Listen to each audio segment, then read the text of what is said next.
안녕하세요. 텃밭에서 배우는 인생의 교훈과 지혜 팟캐스터 에밀리 킴입니다. 제가 속해 있는 주말 행복 텃밭은 예전보다 훨씬 빠르고 분주하게 움직입니다. 분양은 지난 12월에 이미 끝났고 1월 중순인 지금 벌써 흙고르기에 쓸 퇴비 주문 신청으로 단톡방이 며칠째 분주합니다. 덩달아 제 마음도 바빠지기 시작했고 올해는 씨앗 주문을 일찌감치 해야 되겠다 생각됩니다. 지난 3년 동안 저는 조그만 땅이라도 유효적절하게 사용하여 좋은 채소를 가꾸고 많은 수확을 내려면 계획 세우는 일이 매우 중요함을 깨달았습니다. 채소 가꾸기 인터넷 사이트를 찾아보니 채소의 성질과 재배 조건, 재배 시기와 기간, 키가 큰지 작은지, 햇빛을 많이 필요로 하는지, 덩굴이 나오는지, 잎채소, 뿌리채소, 열매채소인지, 해충에 강한지 약한지, 어떤 채소와 가까이 심으면 건강하게 자라는지 등을 고려하여 작물의 위치를 정하라고 합니다. 저는 첫 해부터 채소들이 성장하는 모습을 상상하며 도표를 그려 플랜을 세웠습니다. 4월 초 밤낮의 기온차를 고려해 상추와 토마토, 고추, 가지 모종으로 재배를 시작했습니다. 온라인 종묘상에서 열무, 케일, 당근, 주키니, 적근대, 레디쉬, 방울, 양배추, 바질, 깻잎 씨앗을 구해 미리 만들어 놓은 두두구에 심었습니다. 봄, 여름, 가을 채소 28가지를 심고 각 채소들의 성장 모습과 병충해, 수확 등 여러 가지를 실험을 해보았죠. 밭 앞뒤쪽에는 메리골드도 심었습니다. 별 경험 없는 저를 격려하려는 듯 봄, 가을 채소 재배와 수확은 대만족이었습니다. 제 팟캐스트 썸네일 사진이 이를 잘 증명해 줍니다. 지난 에피소드에서 이미 말씀드렸죠. 속상하게도 두 번째 해 봄 농사는 폭망이었다고. 다행히 가을에 알타리, 무 농사는 그런대로 괜찮았습니다. 이마저 실패했더라면 텃밭 가꾸기에 고개를 절레절레 내두르며 이미 손을 떼었겠죠. 세 번째 해 이른 봄에는 제 텃밭 앞에 파란 카페처럼 돋아나고 있는 돌나물 채취를 시작으로 28가지 채소를 재배했습니다.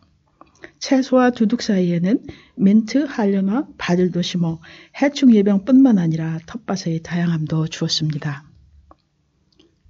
퇴비로 기름진 땅, 좋은 기후, 재배 방법 개선, 정성스런 돌봄 덕분인지 봄, 여름 채소는 물론 가을 작물까지 풍성하게 수확했고 여분은 냉동실에 얼려 1년 내내 자급자족할 수 있게 되었습니다.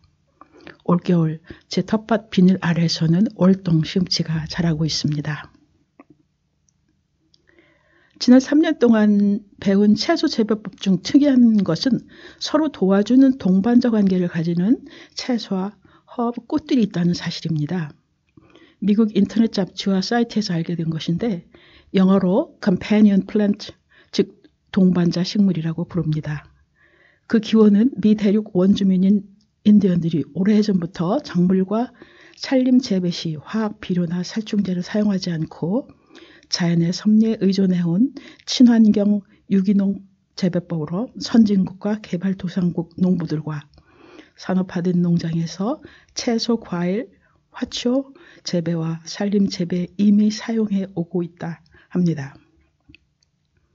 컴패니언 플랜트는 서로 부족하거나 필요한 영양 성분을 만들어 교환하며 냄새로 이로운 곤충은 불러들이고 해충은 멀리 쫓아내며 잡초의 번성을 억제하고 수분을 도와 수확을 증가시키며 상호 유익을 주는 복합 재배 양식을 말합니다.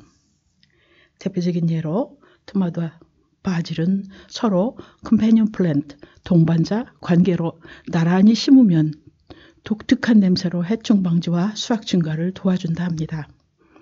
집에서 토마토 소스를 만들 때 바질이 들어가면 독특한 냄새와 세련된 맛을 더하고 파스타에 넣어 비비면 고급스러운 이탈리안 디쉬로 변하는 이유가 바로 이런 동반자 관계이기 때문에 가능한 거죠.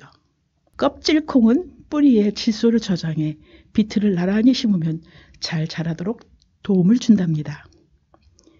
양배추 계통 채소 주변에 심은 한려나는 벌레들이 그 위에 알을 낳아 주요 작물에 피해를 줄여주고 금송화 냄새는 극성스러운 진딧물 피해를 줄여준답니다. 제가 속한 행복 텃밭 곳곳에 금송화가 많이 심어져 있는 이유겠죠. 이에 반해 서로의 영양 상태를 방해하고 해충을 불러들여 채소를 재배를 어렵게 하는 심지어 죽일 수도 있는 관계도 있다 하는데 바로 연작 피해가 그런 것이지요.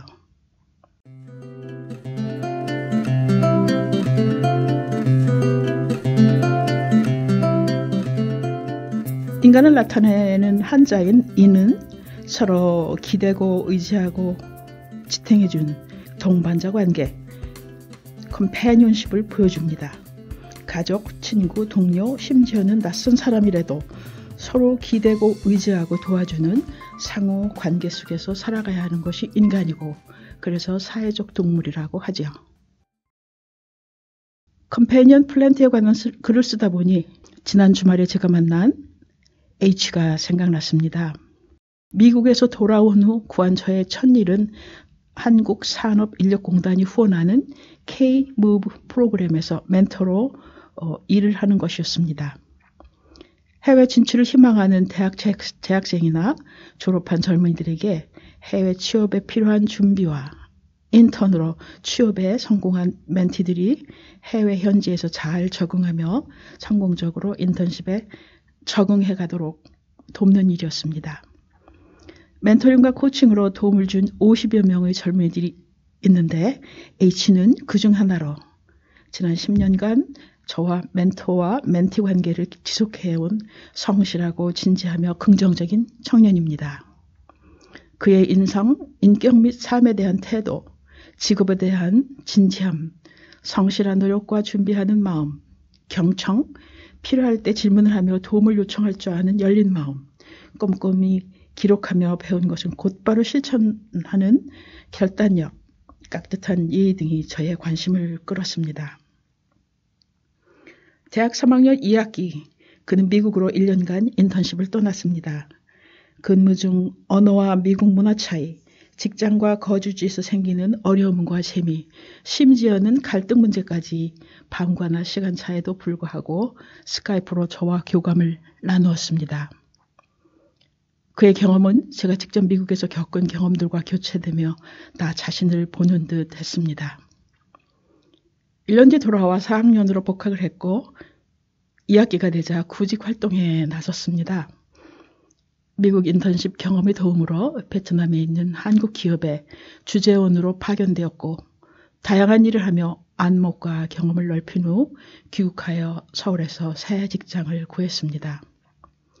작년에 만났을 때 그는 그 직장에 별 흥미를 느끼지 못하는 듯하여 몇 가지 질문을 하며 잘 생각해 보도록 격려하고 헤어졌습니다.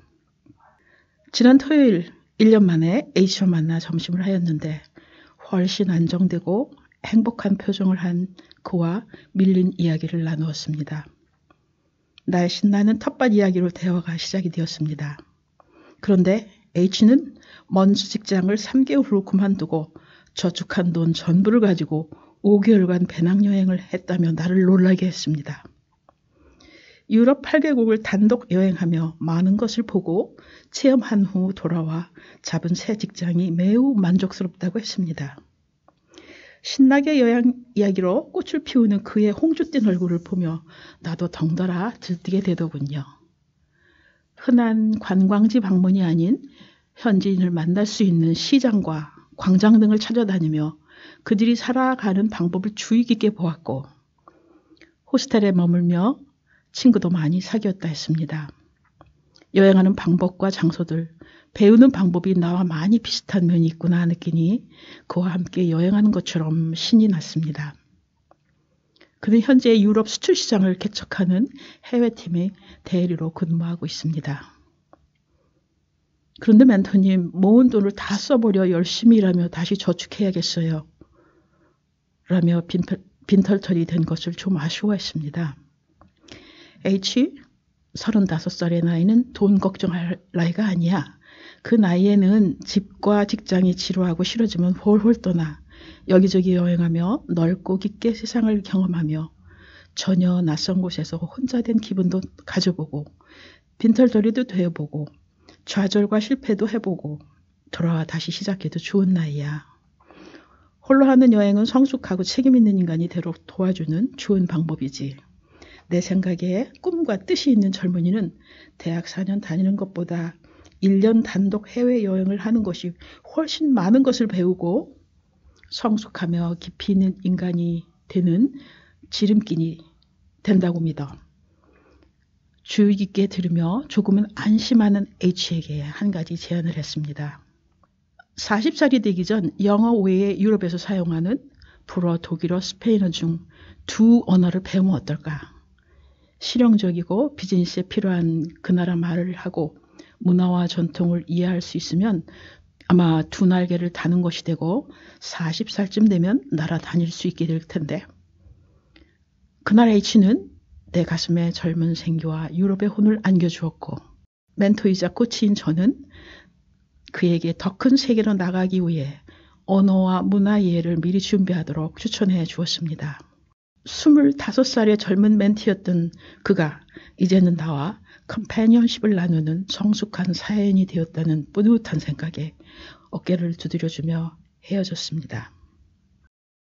저는 컴패니언 플랜트로 채소와 허브 꽃들을 계획적으로 제 텃밭에 심어왔습니다.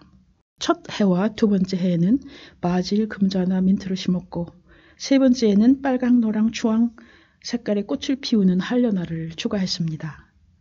텃밭의 시각적인 향상은 물론 무성함 속에서도 해충의 피해를 덜 받으며 수확을 증가시킬 수 있는 재배 방법을 계속 찾아보려고 합니다.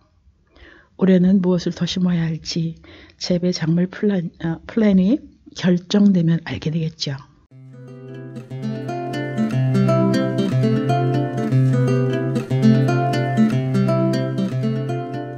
우리는 지금 어느 때보다 더욱 절실히 힘과 용기, 위로와 격려를 나눌 수 있는 컴패니언이 필요한 시간에 살아가고 있습니다.